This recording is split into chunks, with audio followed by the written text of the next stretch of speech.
జగన్మోహన్ రెడ్డి దగ్గర ఒక గుడ్డు మంత్రిగా ఎలగబెట్టాడు ఒకడు గుడ్డు మంత్రి. వాడు చలికాలంలో ఎక్కడికి పోడు, ఎండాకాలం ఎక్కడికి పోడు. వాడు ఓన్లీ తాడేపల్లి ప్యాలెస్లో అంట్లు కడుక్కోవడానికి, జగన్మోహన్ రెడ్డి బాతులు కడగటానికి మాత్రమే పనిచేసినటువంటి గుడ్డు మంత్రి. అరే నువ్వేం మాట్లాడతావురా? మేము అడుగుతున్నాం. ఒక హోంమంత్రి గారిని పట్టుకొని దళిత మహిళ, అది కూడా దళిత మంత్రి గారిని, హోంమంత్రి గారిని పట్టుకొని నువ్వు మేకప్ అంటున్నావు, బాడీని షేమ్ చేస్తూ మాట్లాడుతున్నావురా కోడిగుడ్డు. మీ ఇంట్లో ఆడవాళ్ళు లేరురా? అసలు అదంతా ఎందుకు? జగన్మోహన్ రెడ్డి గారి సతీమణి భారతిరెడ్డి గారు లేరా? రోజా లేదా? మేము ఆడబిడ్డలందరినీ గౌరవించాలంటున్నాం. ఆడపిల్లలు రెడీ అయిపోతే దాన్ని బాడీ షేమ్ చేస్తావురా నువ్వు? ముండాకోర్ ఎరా గుడ్డు పగిలిపోయిద్దిరా. ఒక దళిత సోదరుని పట్టుకొని మంత్రి గారిని ఏది పడితే అది మాట్లాడుతుంటే, జగన్మోహన్ రెడ్డి తాడేపల్లి ప్యాలెస్లో దళిత మహిళలు అన్నాళ్లే అని వాడికి సన్మానాలు చేస్తాడు. ఇదే కోడిగుడ్డు మంత్రిని ఎలగబెట్టిన వాడిని జగన్మోహన్ రెడ్డి పిలిచి మందలించాలి కదా, మందలించడు. ఒక దళిత బిడ్డని ఈ వరదాన బాడీ షేమ్ చేస్తూ మాట్లాడుతుంటే పదో పక్కన పెట్టండి, హోంమంత్రి అనేది పక్కన పెట్టండి, దళిత బిడ్డ కదా వీడు. అక్కడ పోటీ చేసి అత్యంత మెజార్టీతో ఓడిపోయి ఈ గుడ్డు మంత్రి మాజీ ఈరోజు ఆడబిడ్డ గురించి ఇలా మాట్లాడుతుంటే ఎంత బాధాకర విషయం. మరి ఈ మేధావులు ఏం చేస్తున్నారు? ఒక దళిత బిడ్డని ఇలా మాట్లాడుతుంటే జగన్మోహన్ రెడ్డిని ఎందుకు క్వశ్చన్ చేయరు? గుండు గాన్ని, ఈ కోడిగుడ్డు గాన్ని ఎందుకు ప్రశ్న చేయరు? తప్పని మందలించాలి కదా. అరే గుడ్డు మంత్రి, నీకు చెప్తున్నాం, నీకిక గుడ్డు పగిలే రోజులు దగ్గరకు వచ్చినాయి. బయటికి రావటం అమావాస్య పుణ్యానికి ఒకసారి ఏది పడితే అది మాట్లాడు. తక్షణం నువ్వు గనక క్షమాపణ చెప్పకపోతే, గుడ్డు మంత్రి, మాజీ మంత్రి, నువ్వు జీవితంలో చేయరాని తప్పులు చేస్తున్నావు. చూస్తూ అయితే ఇంకా ఉండరు. తక్షణం మన ఆడబిడ్డలకి క్షమాపణ చెప్పాలి, బాడీ షేమ్ చేయటం మానుకోవాలి. ఈ వైఎస్ఆర్సీపీ పేటీఎం కుక్కలందరికీ ఇదో పరిపాటు అయిపోయింది, ఆడబిడ్డల్ని బాడీ షేమ్ చేయటం. మేము జగన్మోహన్ రెడ్డి వాళ్ళ ఇంట్లో వాళ్ళ గురించి కూడా మేము మాట్లాడట్లా. ఎన్ని మాటలు మాట్లాడుతున్నా. మా బోనమ్మ గురించి మాట్లాడారు, మా బ్రాహ్మణి గురించి గారు మాట్లాడారు, మా మహిళా తెలుగుదేశం పార్టీ సేనల గురించి మాట్లాడారు. ఇప్పుడు గవర్నమెంట్కి వచ్చాం, ప్రభుత్వం పాలిస్తున్నాం, హోంశాఖలో ఉన్నారు మంత్రిగా. ఒక దళిత బిడ్డని మీకు వెటకారమా? దళిత బిడ్డే కదా ఏదైనా మాట్లాడచ్చు అనుకుంటున్నారా? తాట తీస్తాం. జగన్మోహన్ రెడ్డి తక్షణం రాష్ట్రంలో ఉన్న మహిళా మనులందరికీ జగన్మోహన్ రెడ్డి క్షమాపణ చెప్పాలి. జగన్మోహన్ రెడ్డి వాడిని పార్టీ నుంచి సస్పెండ్ చేయలే? ఎందుకు చేస్తాడులే? అవంతి గారిని సస్పెండ్ చేశాడా? అంబటి రాంబాబుని సస్పెండ్ చేశాడా పార్టీ నుంచి? మహిళా మనులు ఏది పెడితే అది మాట్లాడితే ఏమైనా సస్పెండ్ చేస్తాడు? చేయడు. జగన్మోహన్ రెడ్డి ధ్యేయం ఏంటి? వాడు ఏది మాట్లాడినా వైఎస్ఆర్సీపీ పార్టీ శ్రేణులు జగన్మోహన్ రెడ్డి తాడేపల్లి ప్యాలెస్ పిలుచుకొని సన్మానాలు చేస్తాడు. సన్మానాలే, పెద్ద పెద్ద పదవులు ఇస్తాడు.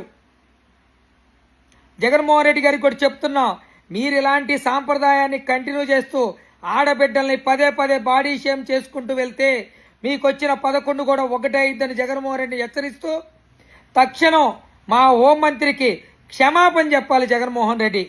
తక్షణం ఆ కోడిగుడ్డు అమర్నాథ్ గారిని తక్షణం పార్టీ నుంచి సస్పెండ్ చేయాలని కోరుకుంటూ, నోరు అదుపులో పెట్టుకో. మీ ఇంట్లో కూడా ఆడపిల్లలు ఉన్నారు, మీ పార్టీలో ఆడబిడ్డలు ఉన్నారు, వాళ్ళందరి గురించి మీరు మాట్లాడుతున్నట్టే ఇదంతా కూడా. ఎందుకంటే మీకు ఆడబిడ్డలంటే అభిమానం కానీ, ఆడబిడ్డలంటే గౌరవం కానీ, వారిని ఏది పడితే అది మాట్లాడటం వైఎస్ఆర్సీపీ పార్టీకి పరిపాటు అయిపోయింది. అందులో భాగంగానే ఈరోజు కోడిగుడ్డు అమర్నాథ్ గారు కూడా మాట్లాడాడు. దీన్ని తక్షణం ఖండిస్తూ దళిత సోదరులందరికీ కూడా చెప్తున్నాం, ఇలాంటి వాడిని ఎక్కడ పడితే అక్కడ కోడిగుడ్డుతో కొట్టాలని మనవి చేసుకుంటూ సెలవు తీసుకుంటున్నాను. మహిళ గౌరవానికి భంగం కలిగిస్తే కఠిన చర్యలు తప్పవు. ఇది కూటమి ప్రభుత్వం స్టాండు.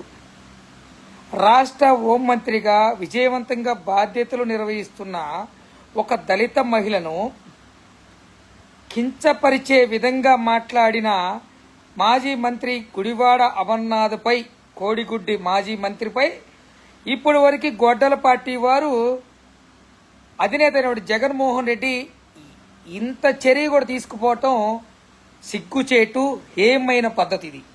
జగన్మోహన్ రెడ్డి గారిని అడుగుతున్నాం, మీరు సైకోగానే మిగిలిపోదలుచుకున్నారా? జగన్మోహన్ రెడ్డి గారు ఇంత మటుకి అమర్నాథ్ ఒక దళిత మహిళ, అందులో హోంమంత్రి అంటే భయం లేకుండా పోతున్నారా మీరు? బాడీ షేమ్ చేస్తూ మేకప్లని అదని ఇదని మాట్లాడుతూ అతను వాడి వదిలేసిన బెంజ్ కారు వాడుతున్నారంట. ఈడి బాబు సొమ్ము అది బెంజ్ కారు. అమర్నాథ్ రెడ్డి అమర్నాథ్ నీ బాబు సొమ్మా లేదా మీ జగన్మోహన్ రెడ్డి సొమ్మా? ప్రభుత్వం కాదా బెంజ్ కారు? దాన్ని వాడి వదిలేస్తే మేము వాడుతున్నాం, మా మంత్రి గారు వాడుతున్నారు. దళిత మంత్రిని అంటే నీ ఉద్దేశం ఏంటి? దళితులని అనగారిగా నువ్వు తొక్కాలనుకుంటున్నారా మీరు జగన్మోహన్ రెడ్డి? దళితులకి గౌరవం ఇవ్వటం మీకు నచ్చదా? గుడివాడ కోడిగుడ్డ అమర్నాథ్, జగన్మోహన్ రెడ్డి ఇంత మటుకి నీ మీద చర్య తీసుకుపోగా ఎంత సిగ్గుచేటు. ఒక హోంశాఖ మంత్రి, దళిత మంత్రిని మేము దళిత మహిళలుగా ఉండాలి, గౌరవంగా ఉండాలని మేము భావిస్తుంటే కూటమి ప్రభుత్వం వాళ్ళ నాయకులతో జగన్మోహన్ రెడ్డి వాళ్ళ చెంచాలతో ఏది పడితే అది మాట్లాడించడం, ఇంత మటుకి చర్య తీసుకుపోవటం ఇది చాలా హేయమైన పద్ధతి, సిగ్గు చేయటం చెప్తున్నాం. అలానే మహిళా లోకాన్ని అవమానించిన గుడివాడ అమర్నాథ్పై జగన్ రెడ్డి ఎటువంటి చర్యలు తీసుకోకపోవటం దేనికి సంకేతం? అందరూ ఆలోచించండి.